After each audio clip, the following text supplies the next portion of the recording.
Hi, this is Brass Check, and we continue to bring you the news that virtually no one else is bringing you. We're recording this on July 20th, 2020, and this has to do with children.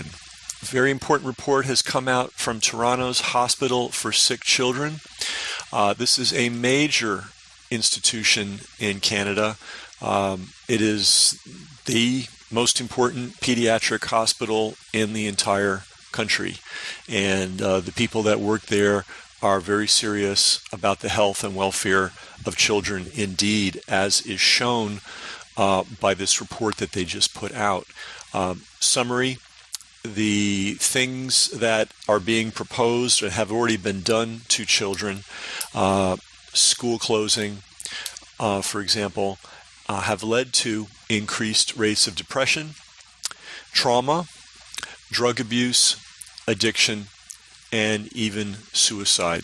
And there is absolutely an increase in pediatric suicide, and that is being censored by the news media. The Hospital for Sick Children believes that non-medical and medical face masks are not required or recommended for children returning to school, and they point out the basic fact that if worn incorrectly, which everybody does, and there is no effort anywhere from any so-called public health official to educate people on how to wear masks, which shows the fraud of this whole thing. When worn incorrectly, wearing masks can lead to increased risks of infection. And they point out it is not practical for a child to wear a mask properly for the duration of the school day. And that goes for adults too. And again, I want to emphasize, absolutely no one wearing these masks is wearing them correctly. They're reusing them. They're using dirty masks. They're touching them all day. This is absolute lunacy. It has no public health reason whatsoever. When masks are worn in medical settings, they're worn for a short time and they are discarded. They're not worn all day. They're not reworn day after day. They're not taken on and taken off. It's absolute lunacy. And this is known. It's not as if we didn't have medical practice before COVID. So everyone, in the medical arena who's telling you that this is helpful or necessary is a bald-faced liar. And believe me, there are plenty of MDs and nurses and others with, serious scientific background who are quietly commenting on what a fraud this is, and yet the fraud goes on. Going on with this report, there is a lack of evidence. This is a brand new report, by the way. This is not something from 10 years ago, that wearing a mask prevents SARS-CoV-2 transmission in children. There is a lack of evidence. Also, we forget children are in a state of development, and it is, they're in school for a reason. And facial expression is an important part of communication which children should not be deprived of. And then they go on to talk about what's going on in China and why we are using a sick, despotic, criminal, corrupt country as our model when we could be taking the model of countries like Sweden, like Iceland, like Taiwan, like Japan, like Slovenia. There are plenty of countries that have gone through this so-called pandemic smoothly, without trauma to its citizens, and have exponentially lower death rates than the United States. And it needs to be said, and it can't be said too often, the United States is a sick country. It is the sickest developed nation in the world by far. Statistically, we barely rate as a developed nation. In fact, there are many developing nations that have better health stats than us. This is a disease that attacks people who are sick, and we've got a lot of people in this country who are sick. We also have a lot of people in this country who are on various pharmaceuticals. And it is known and completely censored that some of the most popular pharmaceuticals in America, taken by tens of millions of people to so-called control blood pressure, actually changes the body chemistry in such a way that encourages the growth of the infection. Of course, that's never discussed. The other thing you have to realize when you look at the deaths, the so-called death statistics, forget the fact that they're fraudulent. Forget the fact that literally people with gunshot wounds who've died have been said to have died of COVID. Forget that. But remember, the United States is the third most populous nation in the world. There's China, there's India, and there's us. We have a lot of people here. So we're going to have, on a absolute scale, a lot of deaths relative to other countries. Let's also remember that the death rate in New York City, which was supposedly so brilliantly managed by Andrew Cuomo, and remember, Andrew Cuomo has a direct line, or I should put it this way, Fauci has a direct line to the Cuomo family. We've documented that. It goes all the way back to when Mario Cuomo was in the governor's office. So when we look at the lunatic things that were done in New York State, we can pretty safely bet they were directions directly from Fauci himself. And what did Cuomo do? He ordered nursing homes to take actively infected and contagious COVID patients. That's number one. Number two, he put out a blanket do not resuscitate order. That's never reported by the news. What does that mean? That means if somebody died rather than needed to be resuscitated, there was a blanket order throughout the entire state of New York. If somebody is in that state, let them die. That was on the books, and the idiot doctors and nurses followed it for 2 months. What else do we know about Cuomo and the things that he ordered? Well, he screamed for vents. He had to have vents. He had to have 30,000 vents. And if he didn't have 30,000 vents, the world was going to come to an end. So what did we find out? We found out that putting people on ventilators was the absolute worst possible thing you could do for somebody with COVID. We also found that in the city hospitals in New York City, where all the patients are on Medicare or Medicaid, people were put on vents who had asthma attacks, who had panic attacks, who had mild respiratory distress, and they were sold, that you have to give consent to be put on a vent because it is an incredibly invasive procedure, very dangerous. We did an entire interview on that with Nurse Erin, which you should look up and you should absolutely watch if you haven't. There is nothing simple, trivial, easy, or safe about putting somebody on a vent. You're pretty much, it's the end of their life once you're on a vent, statistically. So these are the things that Cuomo did. And why do I bring this up? I bring this up because in the United States, the highest rate of death from COVID, exponentially higher, 10 times higher, not just 10% higher, not just a minor statistical aberration, but fully 10 times higher, the highest rate of death from COVID in the United States. And by the way, the highest rate of COVID deaths in the world per capita. In other words, if you lived in a particular area, your odds of dying of COVID were higher in New York State, and New York City in particular, than anywhere else in the world. And this is the part of the world that, according to Tony Fauci, and he's quoted saying this recently, they got it right. They got it right. They killed more people than any other place on earth, and that's getting it right. This is the kind of idiocy we have running public health in the United States, and that idiocy is assisted by the mainstream news media. So anyway, let's get back to the systematic abuse of children. By the way, it's such a joke. There are so many schools in the U.S. and I imagine in other places too, probably Canada, probably the U.K., probably other sinister places, that are mold-ridden, that have terrible indoor air quality.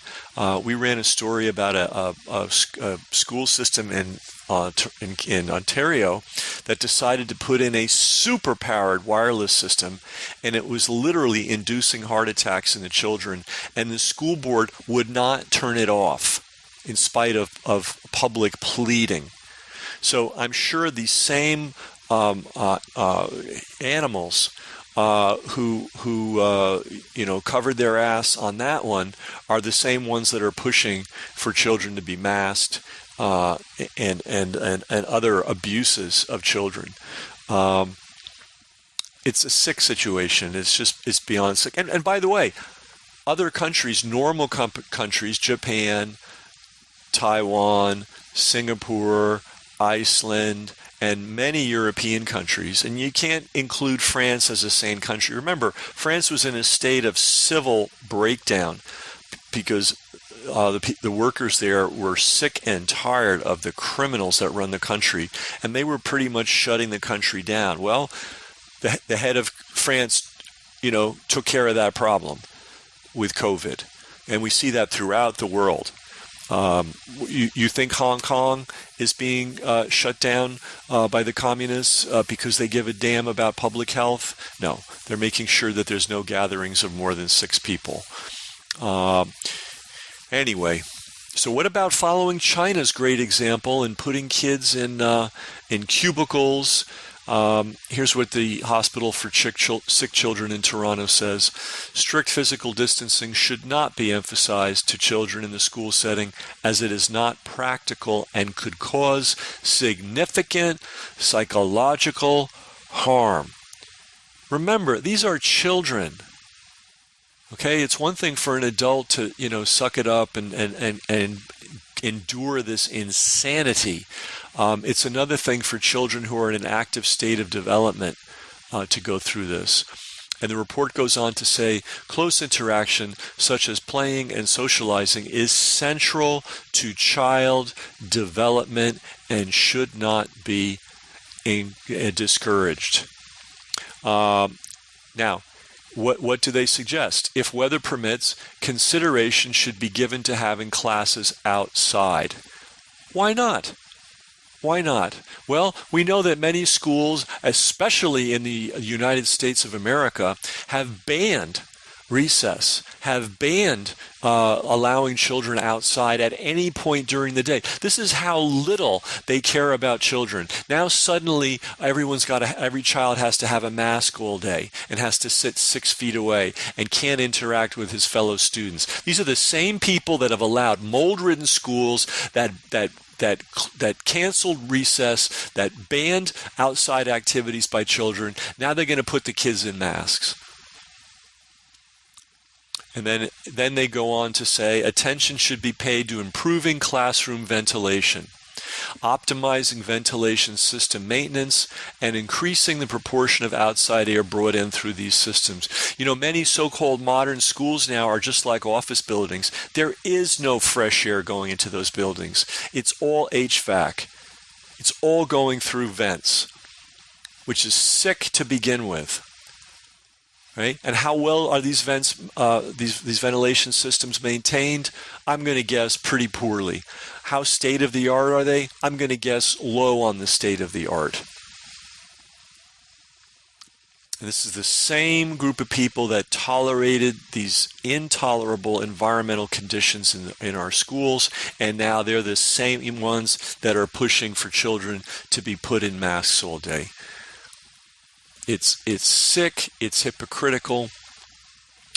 And then they go on. The report goes on. Even high-risk children are not advised to be quarantined. Quote, there is no convincing evidence that to suggest the level of medical risk to high-risk children from SARS-CoV-2 is different from any other respiratory viruses such as influenza. As a result, given the unintended consequences that accompany not attending school, attending school is recommended for the majority of even these children. Now, this again comes from the Hospital for Sick Children in Toronto. This is a very conservative, and I don't mean politically conservative, but I mean medically and socially conservative institution. This is an institution that is charged with the medical care of children. It is the preeminent pediatric medicine institution in the entire country of Canada. And even though the Canadian government has done a lot of stupid things, I'm not sure who runs the Hospital for Sick Children. You know, it could actually be real doctors. Wouldn't that be a shocker? But in any event, this is a very serious, buttoned up, medically and scientifically conservative institution that is charged with the care of children, the preeminent institution of its kind in Canada, and they are saying all the nonsense that is being talked about for how children need to be protected in school is not only scientifically unsound, it's medically and psychologically dangerous. This is systematized child abuse. There is no other way to put it. And the people who are pushing it are the same damn people that have been okay with mold infestations in schools. They've been okay with poor air quality in the schools. They've been okay with banning recess and playtime for children. Oh, I forgot this. They're also the same people who for the last 20 years now have been advocating putting children on powerful psychoactive drugs to make them, quote, easier to manage. This sinister pseudoscience run by public relations and politicians and frankly demented individuals. So anyway, my hat's off to the Hospital for Sick Children for taking this courageous stand on behalf of the people that they are responsible for, which is the children of not only just Toronto, but Canada, because again, this is the preeminent institution. By the way, I forget the exact name, but it's the Association of Pediatric Physicians have come out with a similar report. Again, these are the people who care for children on a daily basis. They cared for children before COVID, during COVID, and when this nonsense is over, they will continue to care for them. And they have come out very strongly with statements very similar to what the Children's Hospital in Toronto has come out with. Are you seeing any of this in the mainstream news media? Are you seeing anybody from let's call it the American Association of Pediatrics? In fact, I heard them referred to as a medical group, you know, as if they were, you know, three doctors in a strip mall somewhere in Topeka, Kansas. No, this is the preeminent organization for physicians who've made the life decision that their life is going to revolve around medical care for children. And they have come out against the mask wearing, against the distancing, against the school shutdowns, just as the Hospital for Sick Children in Toronto has done. I hope you'll share this video. I'm going to put a link to the actual report. You can read it yourself. You don't have to believe anything I say. But you should look into what is the Hospital for Sick Children in Toronto, and you'll see that there is no more serious, upstanding scientific/medical institution devoted to the welfare of children in all of Canada, and it's one of the top institutions of its kind in the world. So, school's coming up soon. And it's just, you know, what is this all about? It's about the teachers' unions. And the teachers' unions have a political opinion. And they want one person in and another person out. To me, both of them are garbage. Trump and, you know, sorry if you're a fan of either of them, you know, and I have to say, as somebody that has actively disliked Donald Trump since the 1970s, he's being unfairly treated. He's the one that shut down travel from China. He's the one that shut down travel from Europe. He did a lot of gutsy things against what the politicians and Fauci wanted. So he's being treated very unfairly. That said, the idea of him as president or this idiot Biden being president, I mean, this is just a unbelievable train wreck. But the teachers' unions around the country want Biden to be president. So they're going to do what they can to push that forward. And if that includes disrupting school for your children in the fall through hysteria, they're going to do it. Because their political agenda comes absolutely before the welfare of children. You just have to look at how they operate. You know, are there individual exceptions? Of course, there's individual exceptions in every profession.